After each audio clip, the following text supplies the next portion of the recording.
Welcome, everyone. Thank you.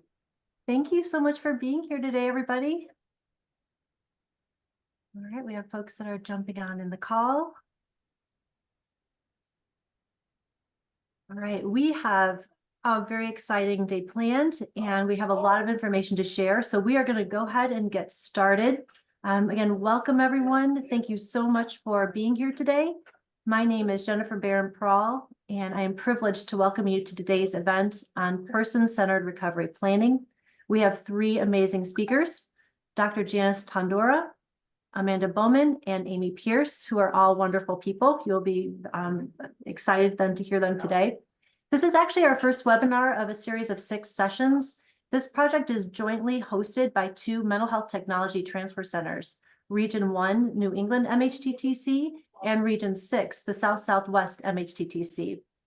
I want to recognize and thank Dr. Janice Tondora and Dr. Stacy Manser for their vision for this training and for leading a team to make it come to life.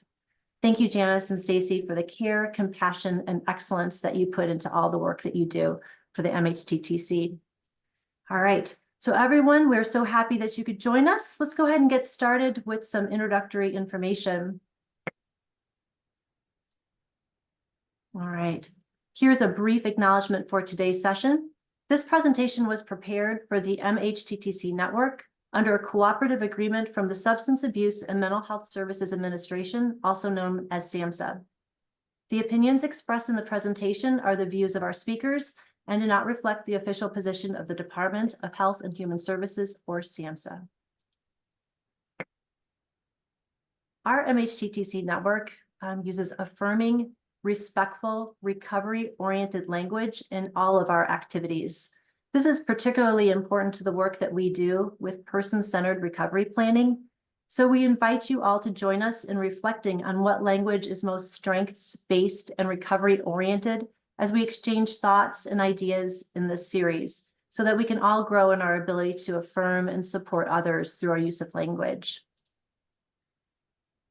Here are a few housekeeping items for today. You'll see that we're currently in a Zoom meeting platform. So you are able to unmute and share, and I'm very excited actually to see that folks are using the chat box now. If you have a question or a comment, please use that chat box. We have a wonderful team supporting today's events. Christine and Lee will be keeping an eye out for questions and responding, and our presenters will also be on the lookout for questions. So we really do encourage you to interact and share your thoughts and ideas. Know that CEUs are available for this event, and certificates for 1.5 CEUs will be emailed to you within 2 days then of today's session. Know that this session is being recorded, and both the recording and then the presentation deck will be made available to participants. As I had mentioned earlier, this presentation is being hosted in a collaborative effort by 2 mental health technology transfer centers. So Region 1, New England MHTTC, and Region 6, the South-Southwest MHTTC. You can see us here. There's Region 1 up here, and then Region 6 in the purple down there.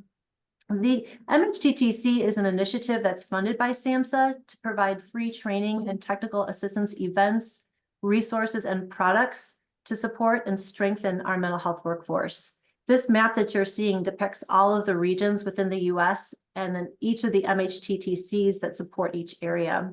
We have a wide range of folks then that are attending today. So I encourage you to look up your MHTTC and check out the great trainings and products and resources available to you. Okay, now we are ready to get started. It is my honor to open the floor to our esteemed presenters today, Dr. Janice Tondora, Amanda Bowman, and Amy Pierce. It's my pleasure. All right, passing it on to you. Thank you so much, Jennifer, for the intro. I'm going to get us started here. So I'm Janice Tondora. I use she, her, hers pronouns. Thank you again for being here. You can read a little bit more about my professional background here on the screen, but in brief, I'm a clinical psychologist. I'm an associate professor at a place called the Yale Program for Recovery and Community Health, where I've been for over 20 years. I'm very passionate about the translation of recovery-oriented principles into recovery-oriented practices, especially as it relates to collaborative recovery planning. So I've supported person-centered recovery planning by, conducting research, developing educational curricula and tools, and doing training and consultation at the practice and systems levels with a bunch of states around the country. But I'm also passionate about this topic, really from a personal perspective. I'm a loving mom of an autistic young adult who has struggled mightily with the mental health consequences of being neurodivergent in a very neurotypical world. And I've also personally myself struggled with very serious medical issues that I'm still navigating to this day. So I've spent a lot of time with doctors over the last decade. So I've seen the healing power of person-centered care in action, but I also have really known that kind of raw vulnerability and upset when I feel like I've had my voice and choice be trumped by the opinions of well-intended others. So this is a topic that resonates very powerful with me on a number of levels. So thanks again for joining us. We're so thrilled we have a big turnout, and I'm going to pitch it over to Amanda. Thanks, Janice. Good afternoon. My name is Amanda Bowman, and professionally, I am a clinical social worker. I'm a certified peer specialist supervisor, wellness recovery action plan, WRAP facilitator. I'm also a person with lived experience who's had a life disruption due to a mental health challenge. I am not a peer specialist, though. I identify as a clinician using her lived experience to promote recovery-oriented change within our behavioral health system. I was in an executive leadership role at a mental health agency who was implementing person-centered recovery planning. And I really felt like that got me back in touch with why I chose social work as a professional career path to begin with. And then became really passionate about systems change work, and have been doing that for the past decade or so. Really passionate about peer practices and what that might look like both within and outside of clinical agencies, and also really passionate about staff wellness and taking care of the people working within our system. I'm really excited to be here today. Thank you for your time. I'm going to pass it over to Amy Pierce. Thanks, Amanda. My name is Amy Pierce, and I use pronouns she, her, hers. I'm a mental health peer specialist, a peer specialist supervisor, an advanced level WRAP facilitator. I say all those things, but who I am is a person with lived experience who's really navigated the public and private systems of care, really looking for and seeking that place of wellness. And from that, I found this world of peer support, and I stumbled into it in the sense of really wanting to make a difference and some change at the state hospital that I was working at, where I had been hospitalized previously for almost a year. And through that, and through those experiences, I've really had the opportunity to work with organizations across Texas, across the nation, and internationally in recovery-oriented change work. One of the cool things for me is that I actually met Janice and Amanda at the same kind of time over 12 years ago when Texas did a pilot program on person-centered recovery planning. And it was the push for me that actually had me leave the work at the state hospital and go work in the community services. Because when I heard about it, I was like, it's this. This is what we need to be doing. And we need to be hearing people, listening, that voice and that choice. And I am so passionate about this work, and I just really appreciate having the opportunity to be here with you all today and, be a part of this conversation. So with that, I'm going to go ahead and we're going to move forward a little bit, because you've heard a little bit about us, right? But we really want to hear who is in this room, who's joining us today, who's part of this community in this moment. And we're going to launch a poll right now. Christine, if you don't mind launching that poll. And I do want to note where it says service recipient, person with lived experience, that's the language we're going to be using. I do want to acknowledge that there's many different ways in which that terminology shows up. You know, for many persons, it might be client, person in recovery, patient, person with a disability, psychiatric survivor, person with lived experience, person in distress, or consumer. But we want to make the note is like always honor that individual preferences, and when in doubt, just ask the person. The M button on her thing is busted. Yeah, we're going to leave that there while we're still getting persons to share who they are and what role they're stepping into. And then once we give people a little bit of time, we'll hit that end of the poll and then we'll publish it so you can see who all's in the room with each of you.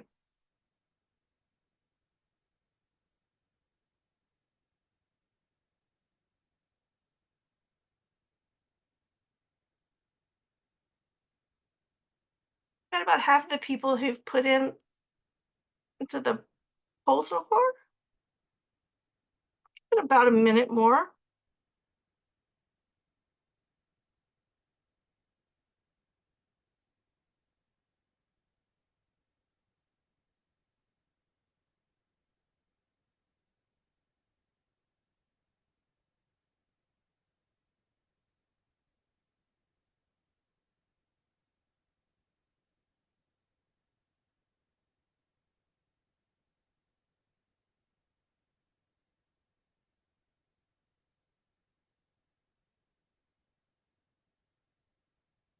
Just for time's sake, we're going to go ahead and close this poll. But please, if you didn't have an opportunity to put who you are, go ahead and please share that in the chat.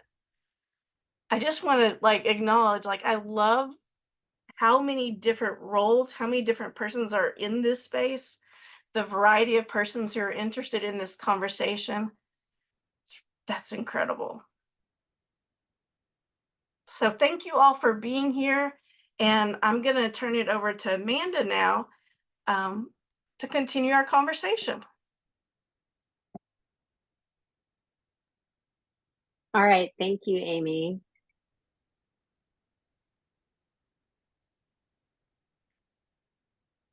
All right. So when we say person-centered recovery planning, or PCRP, I think it's really, really important to stop and make sure that we're very clear on what kind of planning we're referring to. I think that this is not always clear, and people are referring to different things when they're using person-centered planning or person-centered recovery planning. So let's take a minute and talk about what we're referring to. Specifically, there are two different types of planning that we have been promoting for many years throughout the system that are both really, really critical for people who are navigating behavioral health challenges to have access to. There is service planning. If you choose to be the recipient of professional services, whether those professional services includes medication or not, it might be counseling, it might be peer support, but any type of service that requires a professional service plan for reimbursement and billing. And then there's personal self-directed wellness planning. And this type of planning is 100% owned by the person. It does not have any requirements by the system for regulatory purposes, reimbursement, or billing. We feel very strongly that people need to have access to this self-directed wellness planning in addition to person-centered service planning as well, if you're choosing to get professional services. Many people may not be in contact with the formal system getting professional services, but if they are, we believe that it is their right to have person-centered service planning. And today we are talking about that type of planning being person-centered. So just to be clear, we are not talking about planning such as WRAP, Wellness Recovery Action Planning. I have my own WRAP. I'm a WRAP facilitator. Amy Pierce is an advanced level WRAP facilitator. She mentored me. I can't imagine being in recovery myself without having a WRAP. We have promoted WRAP within professional clinical service settings throughout the state of Texas for many years now. That does not take the place of having a person-centered service plan as well. In other words, we can't let clinical professional staff off the hook for being person-centered and recovery-oriented, as well as other services that people may go out and get on their own outside of the mental health or behavioral health system. So we just want to be really clear that today and in this program, should you choose to participate further after today, when we say PCRP, person-centered recovery planning, we are including the plan that you co-create with the person that includes professional services and the personal action steps that they would take. So we want to be really clear today that we are including service planning as well. Okay, so here's an official definition for you here. Person-centered recovery planning is a collaborative process between a person and their behavioral health care providers and natural supporters, if they choose for those supporters to be involved, that results in the development and implementation of an action plan to assist the person in achieving their unique goals along the journey of recovery.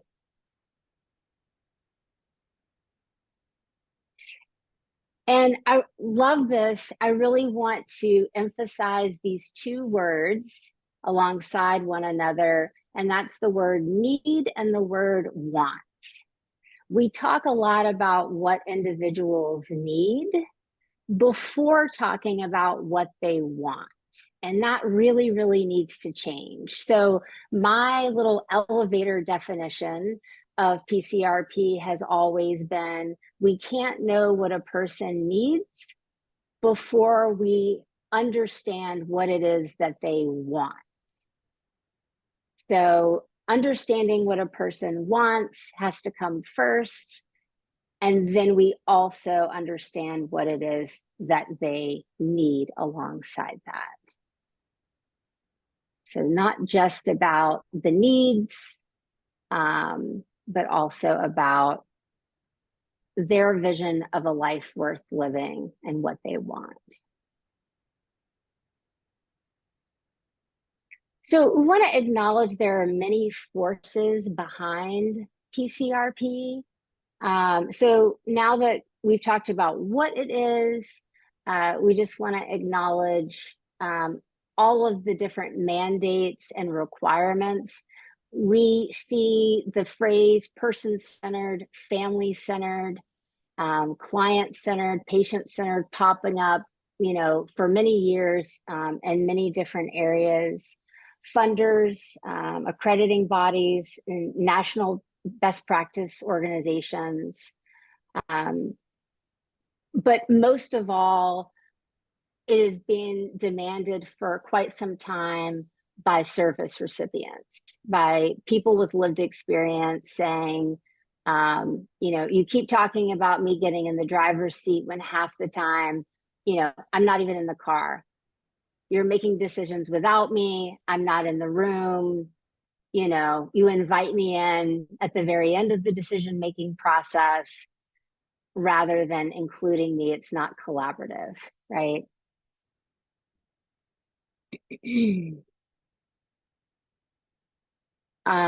So there are a lot of different citations here. We're going to make these slides available to you after. And so I'm not going to read through all of this, but certainly many of the agencies that you all are coming from have gone through the process of becoming CCBHCs. Being person-centered and family-centered, recovery-oriented is a big part of, you know, becoming the certified community behavioral health centers. STAMPS's guiding principles of recovery talk a lot about individuals defining their own life goals and designing their unique path toward those goals.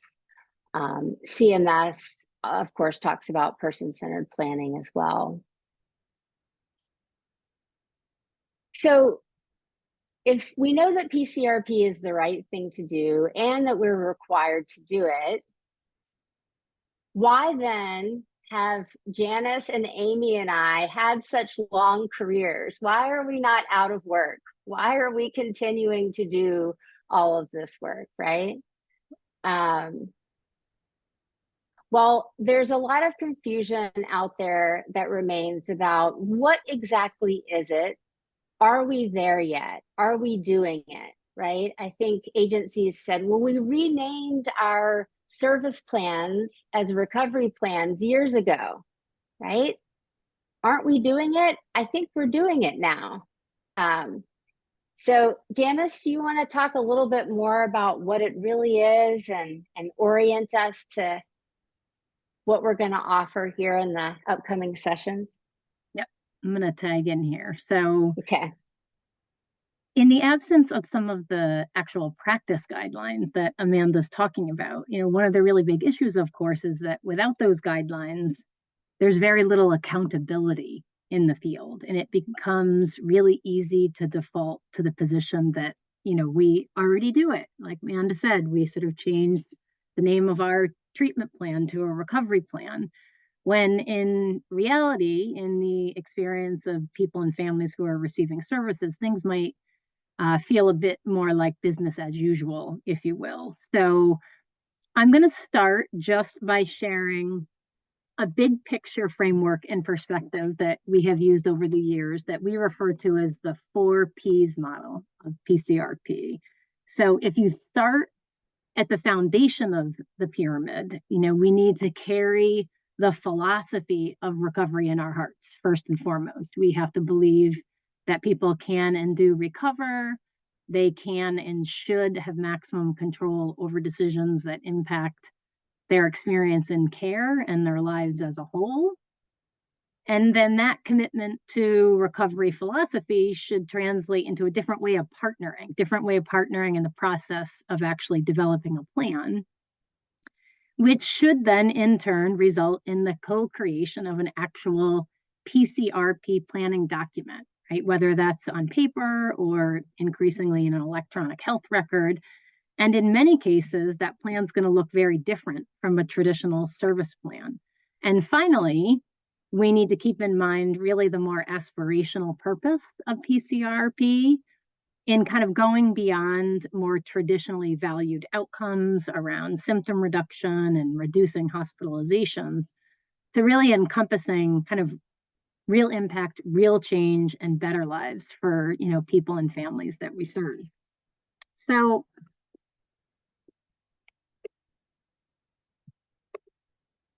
bear with me here. I'm trying to advance my slide. Did I lose slide control, Jen? You still have it, but I will move it for you. How about that? Sure, that Here would we be go. great. Yep. All right, so if we acknowledge that there can be a disconnect, you know, between this vision of PCRP and the reality of what it looks like on the ground, you know, what can we do about that? And, you know, what kinds of skills and abilities do professionals need to have to really support high quality PCRP?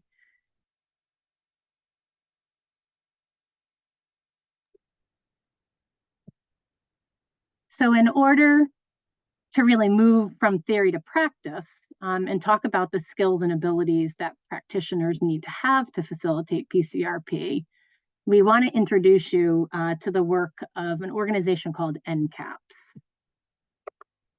So Jen, if you could go ahead and advance my slide.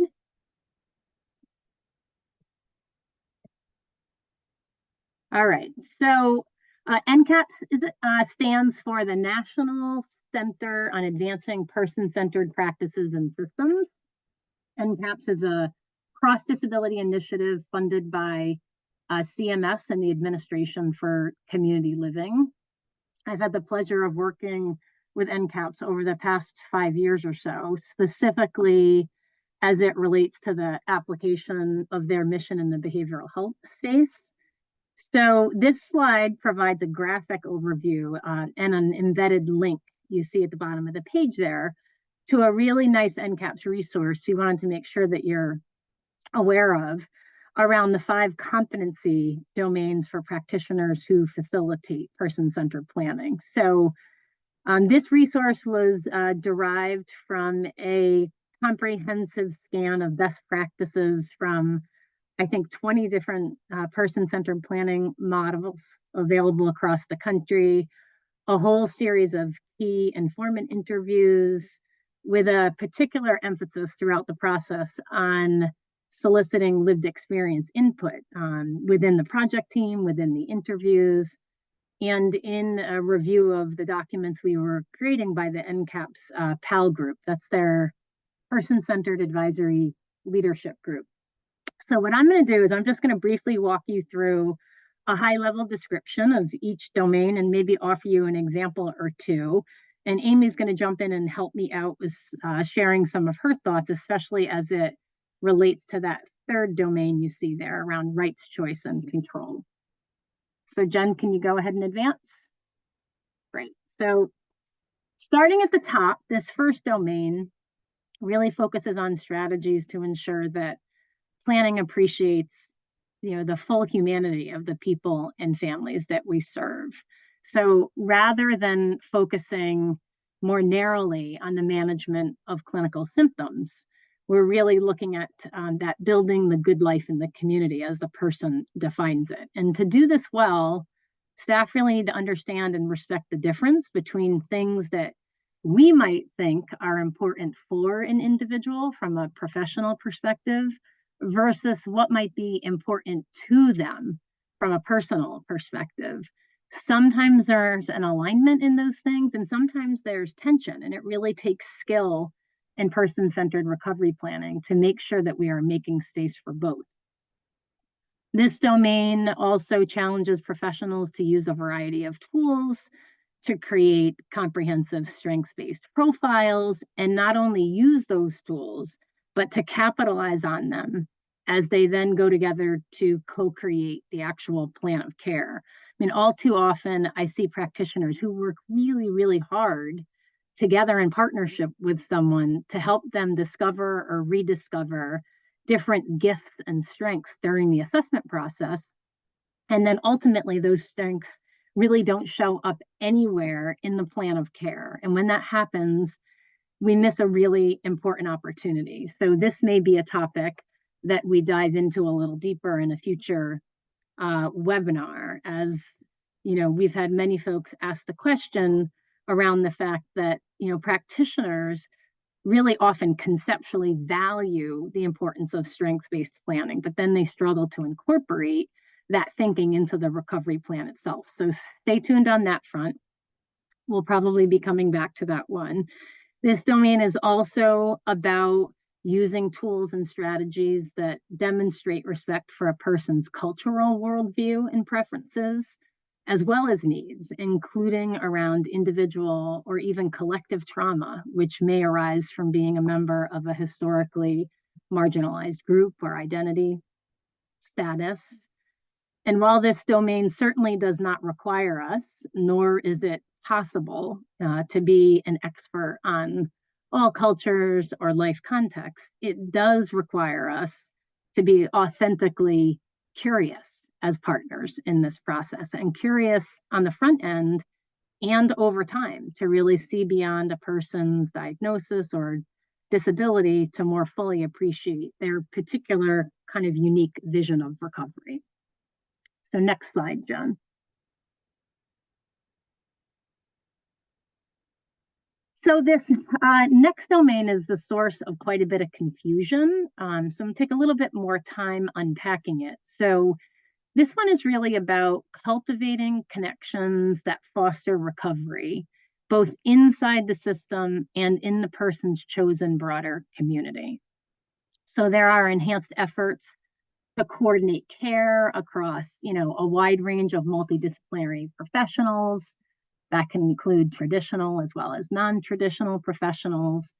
And there's also an enhanced focus on making sure that a person's rights around community inclusion are understood and respected. Because recovery doesn't happen in a vacuum inside the boundaries of clinical treatment systems. People with lived experience tell us it needs to be nested in that broader community through meaningful connections to other human beings, meaningful participation in preferred activities, and valued social roles. So this domain really involves using tools such as community-based asset mapping or circles of support to really help people reconnect or perhaps connect for the first time with those different circles of support, including naturally occurring connections that they make, rather than just folks being surrounded by a sea of multidisciplinary professional providers.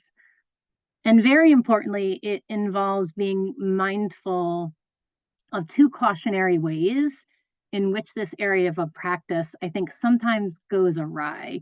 And over the years, I've come to refer to these things as clinical gatekeeping and the trap of the one-stop shop. So I'd like to say just a couple of words about those things. So by clinical gatekeeping, what that really means is that means recognizing that in traditional treatment systems and methods of planning, all too often we hold out things like getting a job I feel good about, or going back to school, or moving out on my own as kind of the reward at the end of the recovery journey, after a person has really, stabilized in their clinical status. And this type of clinical gatekeeping has a very direct impact on planning. And more importantly, it has a direct impact on people's lives.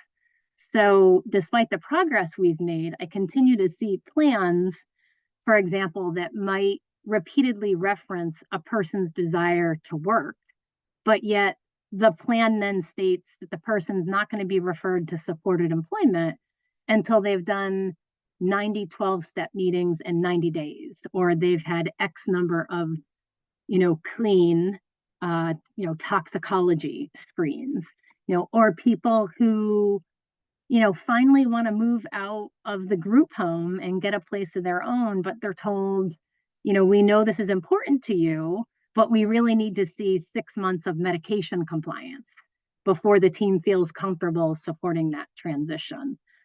So within person-centered recovery planning, we really need to be cognizant. We have to stop making people jump through clinical hoops and start with the understanding that all those things I just mentioned, they're not the reward at the end of the recovery journey. I always say that they're the reason the person takes the first step. So within this process, we have to be co-creating plans with people that start with the assumption and they honor a person's goals, and then they use the plan of care, a thoughtfully developed plan of care, to do that, while at the same time integrating those services and supports to give the person the best possible chance of success as they pursue that goal. Right?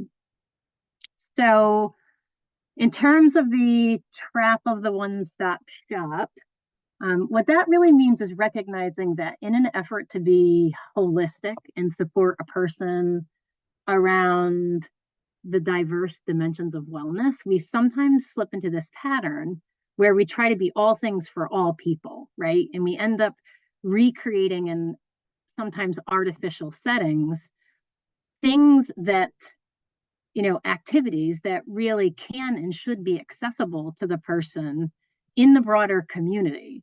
So if spirituality, for example, is a cornerstone of someone's recovery, before we add a new spirituality group at the treatment center to a person's recovery plan, can we first work together to try to co-create a plan that helps the person feel well enough to get back to Sunday services at their parish down on Main Street?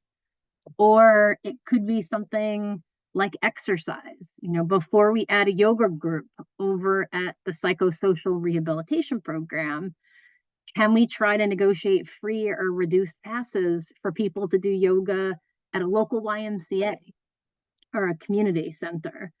So being mindful of this tension of the one-stop shop is a really critical aspect of this domain around cultivating connections, because when we continue to fall into this trap of the one-stop shop, we inadvertently send the message that people are not welcome in the broader community, right? And that just serves to further intensify and perpetuate not only internalized stigma, within people that we're supporting, but equally important, it allows the broader community to continue to discriminate against those we serve. So again, just trying to be mindful of some of these cautionary notes, because even in some of, I would say, the most committed and recovery-oriented systems I've worked with, this can something that can quickly go awry. All right, next domain. Jen, if you could advance. All right, so while all of the domains of competency need to work together in synergy, the domain of rights, choice, and control is perhaps the most essential within this set. Earlier this morning, when I was looking at my notes to get ready for today, I was reminded of a quote that actually starts page 1 of an early version of our Connecticut recovery practice guidelines. And that quote came out of the Supreme Court. And it says, "No right is held more sacred than the right of every individual to the possession and control of their own person, free from all restraint or interference from others, unless by clear and unquestioned authority of law." And being mindful of this right is really what this third domain is all about: rights, choice, and control.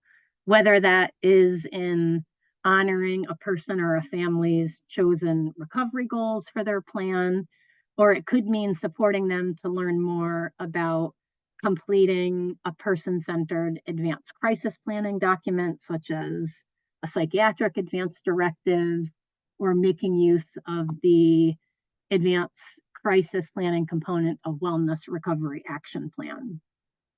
And since this domain is so essential in the overall implementation of person-centered recovery planning, I'm going to pause there. And I'm actually going to invite Amy to talk a little bit about this one from the perspective of lived experience.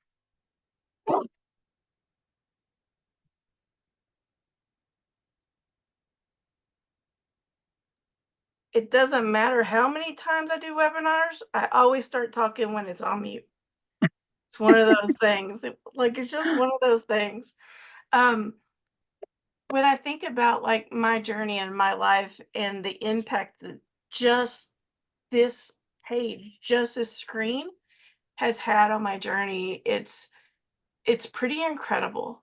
And part of that goes into the place of, for many years, I was told all the things I would never do, never accomplish. And I was told this, and there was no place of choice. And it came from the place that, there was a belief that because of what I was navigating, the diagnoses, that I was not able to make those choices. And I believe that belief. And I think what I've found, especially working in the realm of peer support, is so often people have lost that voice, don't know how to find that voice, or have never had that voice. And when we support individuals in like finding that voice, even if it's messy at first, like mountains move. When they were starting to look at discharge for me, I was in the state hospital and I was actually hospitalized for almost a year. This was a number of years ago. And when they started talking about discharge, they had a community liaison there that was there with my team.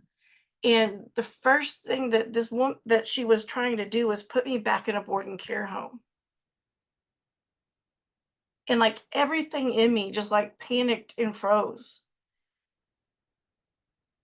And then I had team members who were at that table who I believed and were supportive and who were supportive in my journey, had been part of it. That like I had started to find my voice, and this was a place where I was able to actually put it into practice. And I think it was something that moved the rest of my life forward. I was able to actually say that if I go there, if I go to a board and care home, I'm not going to survive. And that's how like my experiences, like the belief of like what life could be, the conversations I had, like I didn't see how I could survive going back into that environment. And so I had a team who was surrounding me who just started exploring, okay, well, like what does that look like? I went on disability when I was 18, and so I got a whole $500 and something a month, right? So there wasn't a lot of money to pay for something other than a board and care home. But they took the time and they took the space and we started exploring, and they kind of like had the community liaison just kind of wait a little bit to let us kind of see what was available. And I actually found a efficiency apartment that I was able to move into that was like $200 at that time, which this was years ago, just so you know. And I moved into that efficiency apartment. And I remember when I left that gate, I had been hospitalized between 40 and 50 times up to that point. And when I left that gate into that apartment, I haven't been hospitalized since. And there's a realm of things that happen within that. And part of that was me starting to find my voice, me starting to figure out like what did life look like, me starting to enact that place of choice, but also saying the conversation of no to providers, which wasn't easy. It also came around the place where I started learning what my rights were, in the sense that I had so often just gone with whatever had happened, no matter what that was. And I started learning that there were certain things that had happened that it wasn't okay that they occurred. And in learning that, it's like I started taking this sense of who I was, that I was a human being, whereas for many years, I just viewed myself as someone who was really, really sick. You know, I heard things and saw things that others didn't. You know, people would view me from these different perspectives. But slowly, I started seeing myself differently. And that was because I had spaces that allowed me to do that exploration. I will tell you a funny story too, though. It's kind of not funny. It's kind of one of those things but it's kind of funny. I think it's kind of a little funny to this day. After I was out of the hospital I'd been out of the hospital probably at that point in time, almost like a year or 2 years, which was like unheard of. And I started thinking about like going back to work. Like I wanted to work. I wanted to have some kind of a purpose. I was going to college, like, so I had something to get out every day. But I saw there was like this application for the state hospital for a part-time position. And I was like, I can do that. Like I know I can tell people where to go on that campus because I knew every part of that campus.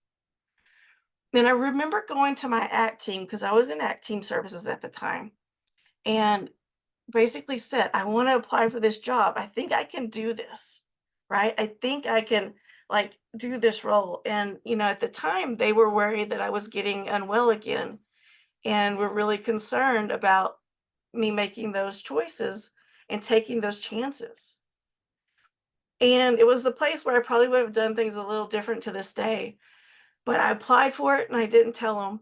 I got the job. And, you know, it was through that part-time job that I found this beauty of my lived experience, where I started the first peer support program in the state hospital system, which has led me to like being here with you today. Being able to take that chance and feeling that I had that ability to do that and support it, even though my team wasn't supportive, but like having built that up within. Now, I say that because there was a place where a year later, I ran into the same, my caseworker who was on that ACT team, and she basically apologized to me. She had heard that I was working there, and she's like, I will never do that again. I will never take or have a belief that what someone's wanting to do is not something that could be possible. And we shared and she talked about the lesson that was learned. And, you know, that's one of the reasons, like I said, I love the work of peer support because it really is supporting the individual's self-determination. And I love the tools that can come out of this conversation around creating also those advanced directives or, you know, the psychiatric advanced directives. Or for me, I created a crisis plan with RAP. And in doing that, it was like I started getting a firmer foundation under me, thinking that maybe should something happen, that my voice will be heard in a place that it was never heard before. Now, with that plan in place, I went through a period where I actually got toxic on medications. I got really, really unwell. And because I had this plan in place, it actually got enacted. I was out of work for about a week. I didn't end up being hospitalized. And like I had this sense of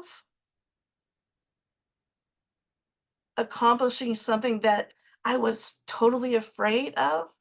If that makes no sense how I was saying that. I'm gonna just stop myself there for a second. I lived in fear of going into the hole. And I always called it the hole, that place of the abyss. And going through that experience, having that plan in place, coming out on the other side, like from there on out, I knew that that was not something I needed to fear. So with that, I know that I've taken a little bit of the time, but this section is just, all of these sections are so important, but this one really speaks to me in a lot of ways. So thanks, Janice. It's such powerful stuff. And please, Amy, be sure to be checking the chat because your words and heart have been very impactful to folks today. And y'all will likely be hearing some more from Amy in this 6-month series. So feel free to come on back and check it out in the future. Amy sharing, you know, not just from your lived experience, but you reference also in there also the really potentially powerful role of peer supporters in supporting individuals around many ways, but this domain in particular, in terms of really discovering and rediscovering and reclaiming their voice and choice and care. So many thanks to you, Amy. Thanks. Jen, can you advance to the next slide? All right, so 2 more domains to cover before I kick it on back over to Amanda. So this 4th domain title, partnership, teamwork, facilitation, and coordination. It's a mouthful, but it essentially boils down to the quality of the planning process or the meeting or meetings, you know, plural, that precedes the development of the written plan. It speaks both to the logistics of how that planning, meeting, or conversation is organized, as well as to the roles that people take on during the conversation itself. So I should say that we recognize that much planning is historically done in the context of one-to-one meetings, especially in the behavioral health space. And some of the competencies within this domain speak more to the skill needed to effectively facilitate these group team-based meetings where multiple professionals and natural supporters might be involved and gathered together. But the fundamental premise of quality within this domain remains the same. And that's just to make sure that we're respecting the preference of the person or the family in organizing the meeting and determining who's involved. So for example, this domain talks about the importance at the discretion of the individual of involving natural supporters such as friends, family, fellow parishioners, different community contacts. It could be coworkers.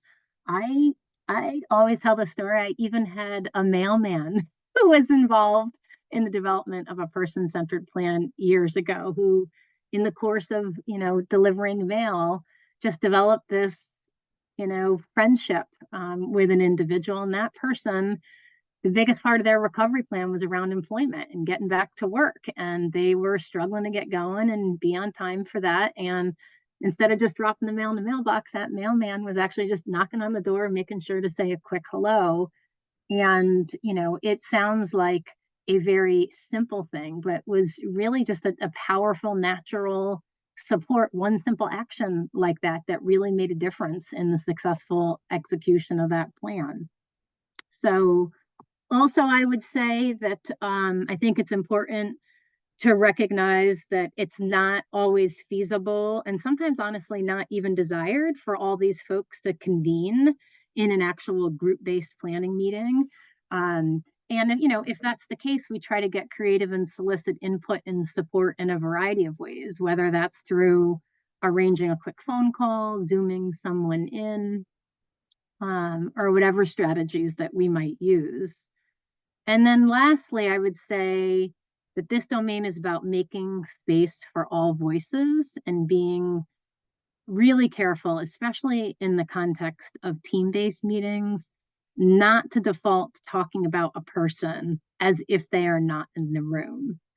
So by that, what I mean is, even today, it's better than it was years ago, but even today, if I'm sitting in on a planning meeting and there's a team of people, they're supporting an individual in their recovery, I have seen these group dynamics where, let's say, for example, a person is not attending recommended groups or activities at the psychosocial rehab center.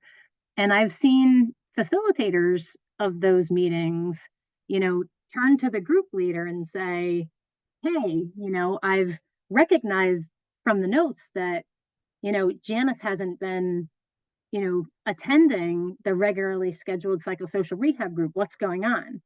But meanwhile, Janice is sitting right over here next to the facilitator.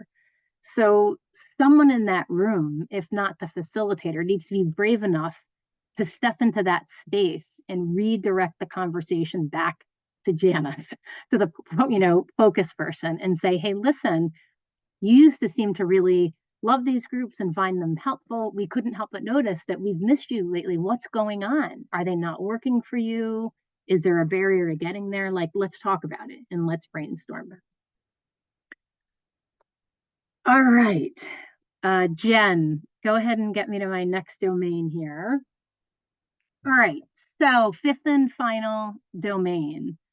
So one thing that you're probably going to notice in the remarks so far today across these first 4 competency domains, we have yet to really dive deep into the written plan itself and how it comes together. So thus far, what we've really been focusing on is the essential shifts in process and relationships.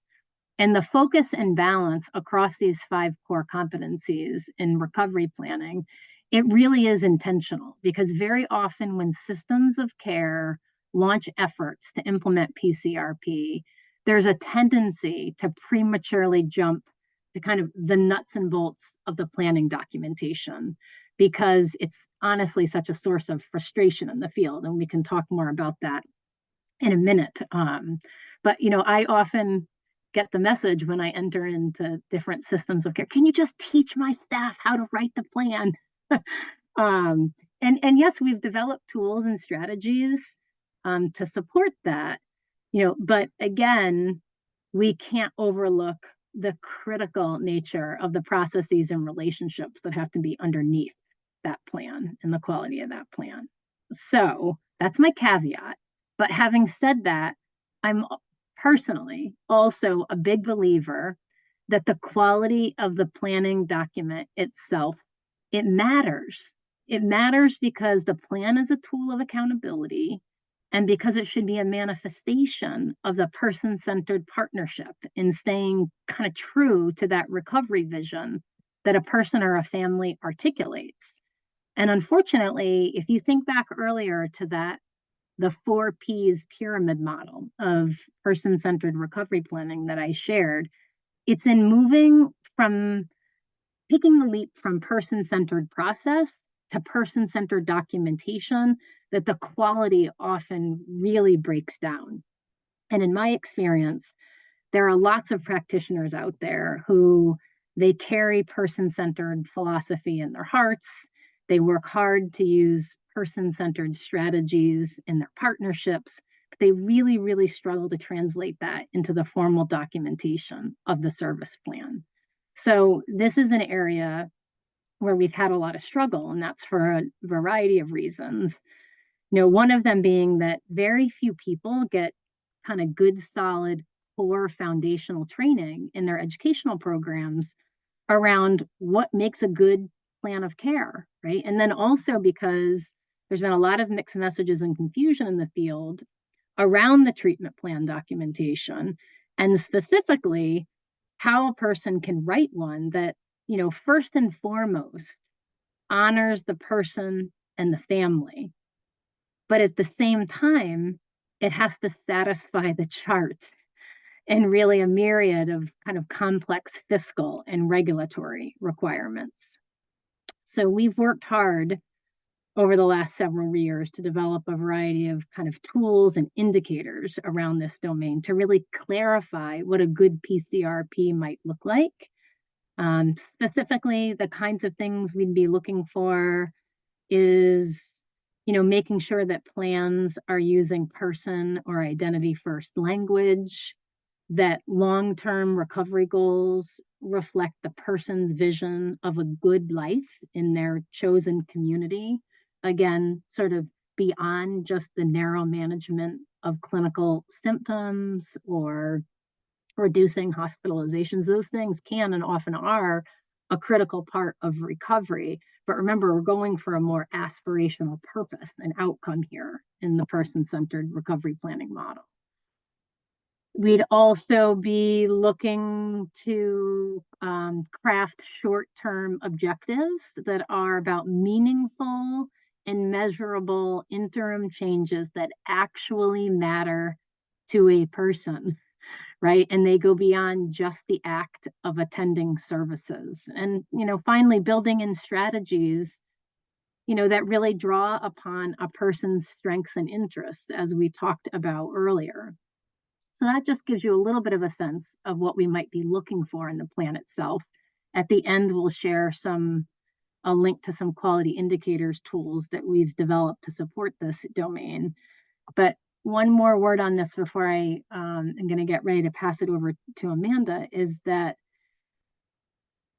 you have your co-created, hopefully high quality person-centered recovery plan, but what they say even about the best laid plans. Even the best laid plans, they need to evolve to really reflect a person's changing preferences and their progress along the way. And equally critical is the fact that, as people, we pay attention to what gets measured, and that measurement in the form of ongoing quality monitoring of both planning processes and documentation is really essential to support implementation. So again, this is an area where we've collected and curated a range of tools and strategies that we're hoping to share with you over the next 6 months in the consultation corner. So Jen, next slide. For now, I'm just going to leave you with a take-home message, not just about the vision of what a good plan or a better plan might look like, but also a reminder about the kinds of cookie-cutter, deficit-focused, compliance-driven plans that we are really trying to move away from in PCRP. And while I've focused largely on the micro level of person-centered recovery planning in terms of service delivery, I'm going to turn it back over to Amanda because she's going to talk about another really critical piece of the puzzle in terms of systems alignment in support of PCRP implementation. So next slide and over on. Yes. Thank you. So you all have heard a lot of really critical perspectives of what it takes to do really, really good person-centered recovery planning through those different competency domains. And a lot of that information had to do with what happens between supporters and the individual being supported, right? And so it's really easy to fall into this trap of let's focus on the person that's doing the planning. Let's train them up really, really good so that they know how to lead that planning process. Let's put all of our resources into training these plan writers, to training these planning facilitators. But I think most of you probably realize that it's not that simple, that there's this whole system in place that is critical to staff people who are facilitating the planning process, who are writing the plan documents, who are working within the system. And if we don't have a systems approach, we're not going to be successful in implementing a person-centered process. So I want to introduce this tool, but I want to say a little bit more about what we've seen in the field of how to be successful in accomplishing lasting change at any organization who wishes to truly adopt a person-centered approach to care and to planning. So Janice mentioned NCAPS. They have lots of excellent tools that are really easy to access. They're all free and quick to download. I think Lee is ready to drop in a link in the chat here for this one. So this is a great self-assessment if you want to look at a particular system and how it's functioning in regard to person-centered planning. And you can see the 8 domains that the assessment prompts for assessment. And multiple people can take the assessment. You see here it looks at leadership, culture, eligibility and service, even finance, different things like that. So let me just say a little bit more. We get a lot of requests to do training. Please come, like Janice was saying, please come train my staff, right? On how to do this, how to interview people better, how to write plans better. And training, staff training is a critical part of implementation. But not only is it not enough, it can actually do some damage if you put all of your resources into asking staff to change and take on this new approach without changing the environment that they're working within, because they will quickly identify lots of barriers. And if there aren't people that are working to remove those barriers, and I'll name some of what those barriers are, it falls flat, right? It's like this organization isn't serious about what it's asking me to do. And if the employees buy into it and they see this really is important, then it can actually have a detrimental effect, right? You can end up losing some staff, because it's like, well, wait, I really believe in this. I want to work at an organization that really, is serious about recovery-oriented care or whatever. So it's really important. There are some very small, simple things that leadership, that the QM department, that they can do to support the effort and to be ready to remove barriers. Everything like, supervisors being ready to be in alignment and reinforce the training, performance reviews, hiring practices, policies and procedures, of course, You know, overhauling your electronic health record is not anybody's favorite project. We understand that, but there are some small things that you can do, or even addressing, you know, we know that this isn't in alignment, but, you know, put this information in this free text field.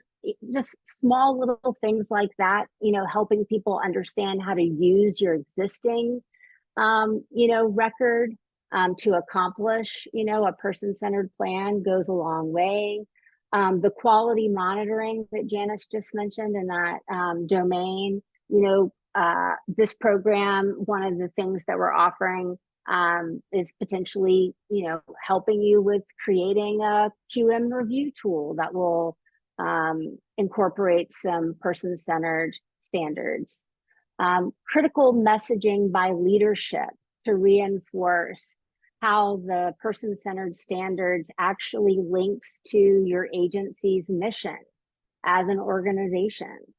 And then, of course, you know, being ready to remove some of those implementation barriers, and even involvement by your board or advisory councils, looking at how services are financed in certain situations. So there's a lot to look at from a much broader scale.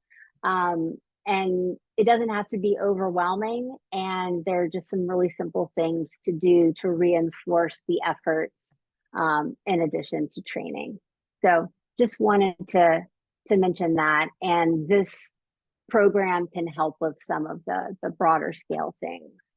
On another note that I think is really important, as we talk about adding on, oh, it's really important to do this, and it's really important to do that. It's also really important to look at what are some of these old practices that are getting in the way that need to be cleared out. And I'm going to turn it over to Amy to lead us in a little exercise that looks at just that, at clearing out some of the old that's getting in our way. Amy, you want to tell them what we have in mind here? I sure do. And I took myself off mute this time. There we go. So, you know, it's kind of like what Amanda was saying, you know, sometimes despite our best efforts, despite all the things that we've been doing, and the progress that's been made to create those person-centered practices, maybe at your organization, from both that micro and the macro levels, you know that there's work to do. You know that there are things that are still occurring that are really getting in the way. And when I started thinking about change and making recovery-oriented change or change processes, one of the things that really speaks to me is looking at, like, what are the things I'm trying to get away from?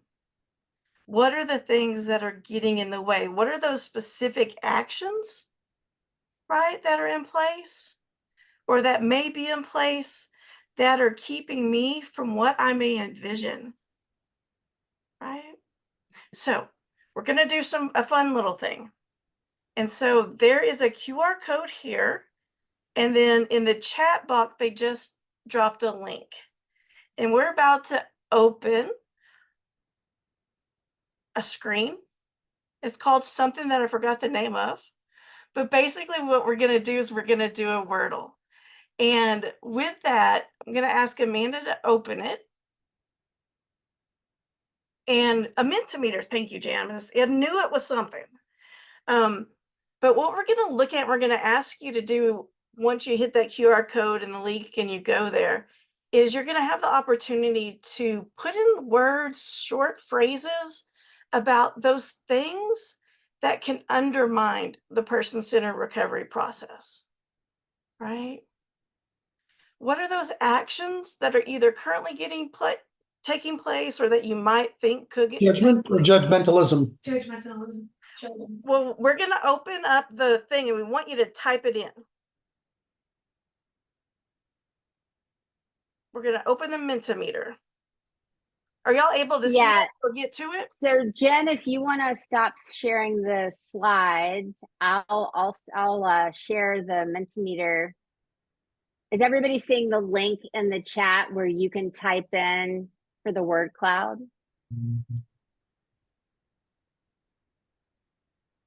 There it is. There we go. And Great. so once it pops up and you go to the link, you're going to see there's going to be like a box. And so just type those words in and hit enter. Oh, we got tons of them already there. Oh, yeah. Dictator approach, toxic judgmentalism, medical model.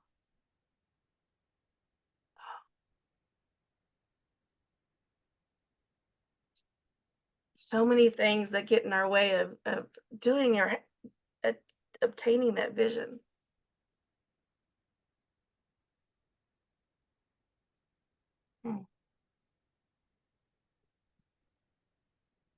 So now, give you just maybe a minute more to do this because y'all are putting tons of stuff in here. And I know for me, the more I can identify the things that get in the way or the things that are in place of doing what it is that I want to shift, then I can do something about it.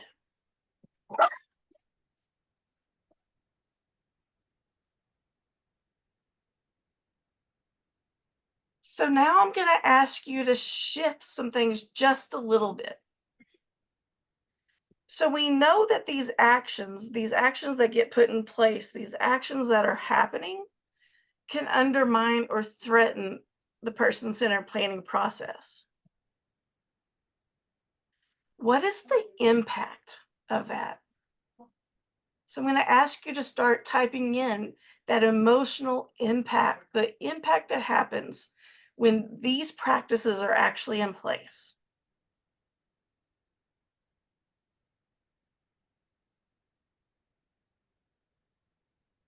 Yeah.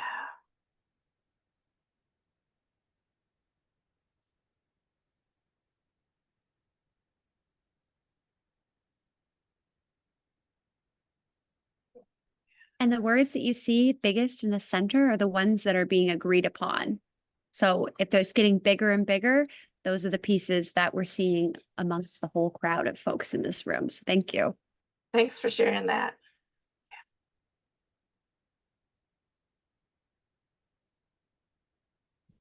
And I think it's really important to note that impact's not just with the person served, but it's also with, as we're seeing show up on here, the workers at the organization. And that trickles out. It gets in our way. We lose great employees. We sometimes lose lives, as Wanda Exactly. is pointing out in the chat. Yeah.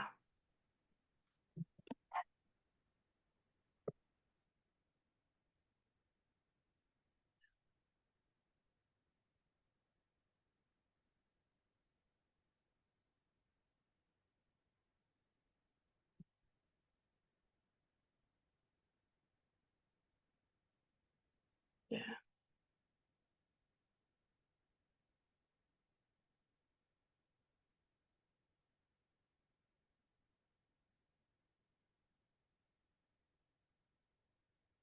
And we'll keep going for a little bit. This is going to be up for a little bit, but the one thing I know, and I really appreciate your participation in this, and like this word cloud is so powerful. And powerful in the space, in the way of like that reason why. Right? Like these are the reasons why we're here. These are the reasons why you're here on this screen today or looking at this learning collaborative. To shift these experiences, to shift persons experiencing the impact of those experiences. And so with that, I'm going to turn it back over to someone. I think it's actually to Amanda. No, Me first, then it's Amanda. Janice first. I'm going to turn it over to Janice first and kind of talk about like what this conversation can look like. Great. Thank you, Amy. And thank you everyone for your participation. So we have a sense of what it is we're trying to move away from and have a bit of a sense of what we're trying to move toward. So how can the consultation corner over the next 6 months help you or your organization to do that? So first, I would say that we are really trying to offer a little bit of something for everyone. We recognize that on PCRP, Amanda referenced this, it has to be supported by multi-level interventions and also the engagement of diverse stakeholder groups. So to that end, we are anticipating offering activities and webinars designed to target organization and systems leaders, direct support practitioners, as well as peer supporters and peer specialists. And then in terms of how we actually plan to do that in the design of the consultation center. So we are going to be offering a monthly topic focused webinar. So that topic focused webinar is open to a national audience. Okay. Then in keeping with the topic of that monthly webinar, we're going to also be offering a follow-up kind of hands-on technical assistance session that kind of matches that month's topic. And in order to make sure that that TA session is really as productive and as practical as possible, we have to keep that to a much smaller group than we have here today. And because this is a initiative that's co-sponsored across regions 1 through 6, if you're unsure which state your region is attached to, you can see it on the screen there.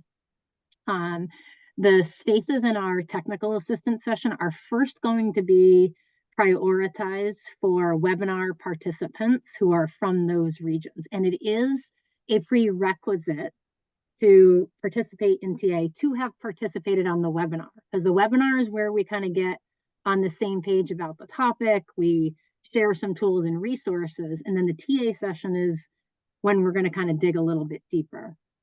And then for both the TA sessions and the webinar series, we anticipate involving a number of subject matter experts with both professional and lived experience around different PCRP hot topics, if you will, that you're going to get a chance to weigh in on yourselves today in just a minute. So you might be seeing me and Amanda and Amy again, along with some of our friends and colleagues from around the country who are, doing some really nice work in this space. So now I am going to turn it over to Amanda and just ask Amanda to just say a couple of words about what a TA session might look like before we do the poll. Thanks, Jen. Yeah, real quickly, we plan to design, like Jana said, the TA sessions to really be very responsive to what you want to work on most, like a work session, right? So like I said earlier, it might be bring your QM review tool and get feedback on it, and we'll make progress on those together. Or it might be something, Amy and I have had a lot of success with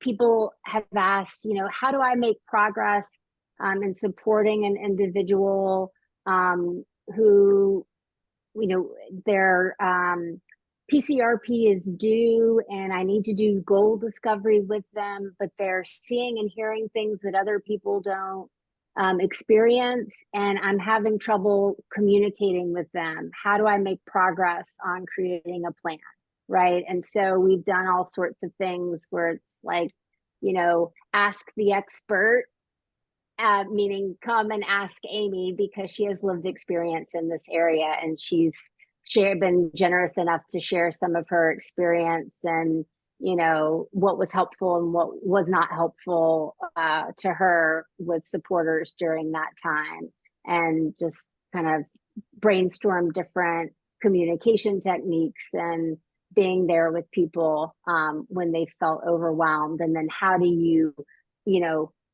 bring that to like a document when the document is due, right? Like how do you kind of reconcile the system telling you to do one thing, but then your ethics and your good judgment is telling you to just sit with someone and support them in a time of need, right? So it might be direct practice related, it might be more on an agency level or leadership or systems level, but definitely more consultative, helping you accomplish real things that, you know, project related kind of things. So hopefully that gives you some sense That's of great. what we have Thanks, in mind. Amanda. Yeah. All right, next slide. So Christine's going to open a poll here in a second. Now that you have just a sense of the overall design of the consultation corner, we really want to sort of practice what we preach and get some input from all of you about what some of the priority topics are that you'd like to see addressed over the next 6 months. So we've created a poll here with some options just to get us going based on kind of the frequently asked questions that pop up in the field, but it's by no means exhaustive. So you'll see now that you have an opportunity to tell us about a need or an interest that you have that is maybe not on the menu. So if you'd please go ahead and weigh in on this for us, that would be great. And you can choose up to 3 with this one.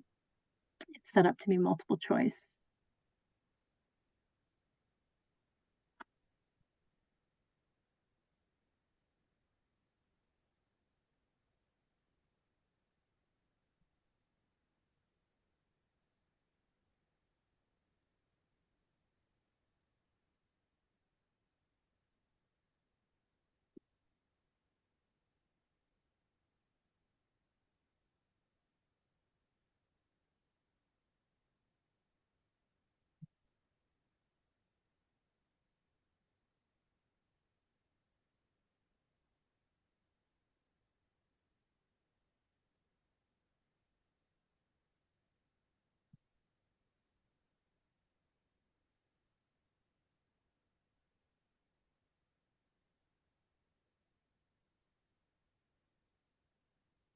Okay, great. I'm going to prompt Christine if you can go ahead and close that poll for us and share the results. You're going to have an ongoing opportunity to give us some feedback on this in a minute, but at least briefly here, you see we've got a wide diversity, pretty much every topic being of interest, with particular, lots of interest around the person-centered advanced crisis planning, the struggles in that co-creation of a really good quality plan, what that looks like. So what I will say is that given the number of months that we have in the initiative, we're not going to be able to dedicate a webinar to each of these topics, but we're going to go back as a project team and kind of get creative about how we might combine topics or integrate your interests across each of the offerings over the next 6 months.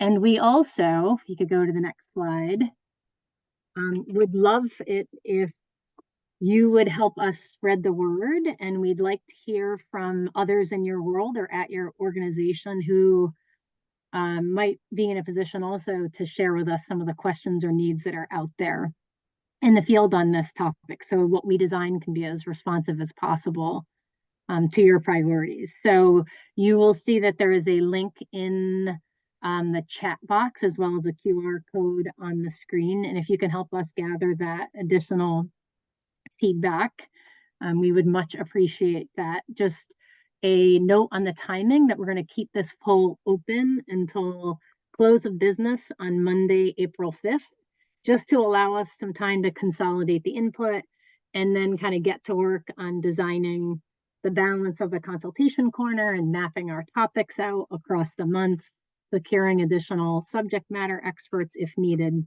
etc. So Jen, I'm actually going to skip the video just in the interest of time. I think we're running a little bit short. If you could advance the slides for me. Throughout the presentation, I have referenced, Amanda has referenced, Amy has referenced a variety of different tools and resources, and there was a lot of hot chatter in the chat box about people wanting to access them. There are live links within the slides themselves, but also we've consolidated some of our favorite kind of most comprehensive resources here for you into a bit of a care package of PCRP resources. Some of these our project team has been directly involved in creating. Others are just things that we've curated from the really nice stuff we've seen out there in the field from colleagues around the country. And then last but not least, if we could go to the next slide. We invite you all to provide your feedback on today's session. It really does matter to us, especially in a kind of continuous series like this that's going to be unfolding over several months. We really do want to get your ideas about what worked well, what we might want to switch up. So if you could complete the brief evaluation survey, you see a link in the chat, you see a QR code on the screen. You'll also be getting email follow-up that includes the link. We again really kind of want to hear your thoughts so that we can think about what we might do a little bit differently next time. And then very last slide, a reminder that while this initiative is co-sponsored by Regions 1 and 6, we are part of a larger national network of regional mental health technology transfer centers, and just want to invite you to get a little bit more familiar, not just with the work of Regions 1 and 6, but the work and products and resources that are available from our colleagues in the other centers around the country. So I'm going to pause there. We have about 3 minutes left, and I'm not sure, Amanda or Amy or anyone on our project team, is there anything in particular in the chat box? Some of us tried to respond to questions in the chat as we went, but anything stand out that we'd want to take a minute to reflect on before we close? Janice, we do have a few questions in the Q&A. I'm not sure if any of you have the answers for those. Okay, so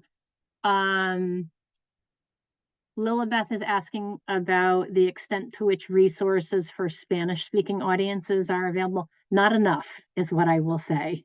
There are some from within the live links and tools that are accessible to Spanish-speaking audiences, but I would say I'm only familiar with about a handful of them, but feel free actually even to email me, Lilibeth, and we'll make it a point to make sure we point you in the direction of those specific links.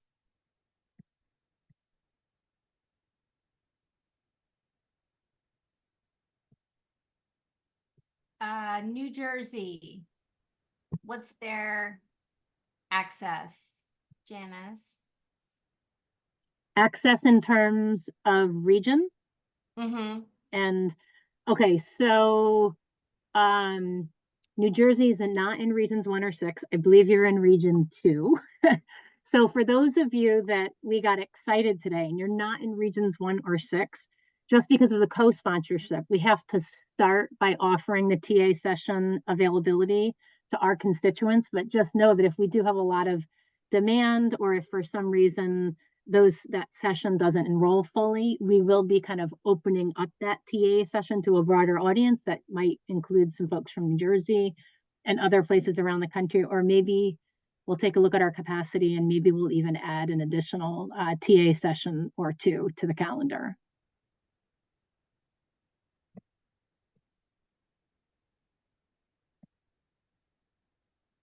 Well, I'm just gonna close just by Can someone offering get the Q&A question, please? Alicia, that's a super rich, great consultative question. I don't know that we would be able to do it justice in the 1 minute that we have. It's a really great question for like supervision, or, you know, like we're going to save the chat. And how about, since we didn't get to it and you took the time to put it in the Q&A, we can send you an email with just some initial thoughts. yeah. But It's for such now, a great question, but it's very rich. I feel like I wouldn't be able to begin to scratch the surface, Alicia. Yeah. We'll be in touch. I'm Be in sorry. touch. Yes. So a big thank you to everyone who joined us today, but also I really personally want to thank Amanda and Amy and our entire project team. A cross-regional effort like this has a lot of complex moving parts behind the scenes, and it's been a pleasure to do this with you. So many thanks to those who participated, and many thanks to everyone on our Teams. So stay tuned by email. You're going to be getting a lot of other resources. Amanda or Amy, any quick closing words? No, I hope to meet some of you and have more time to dive into some of these rich topics with you. I just thank you for taking the time to be here and the work that you're doing, and really looking at how to improve this PCRP process at your organization and person-centered processes. Because for me, as somebody who's navigated the system, and for many others, I think it's the thing that can make such a difference in one's life. And, it starts with each of us in different ways. So thanks for being here. Great note to close on. Thank you, Amy. Enjoy the rest of your afternoon, everyone, and hope to see some of you in the coming months.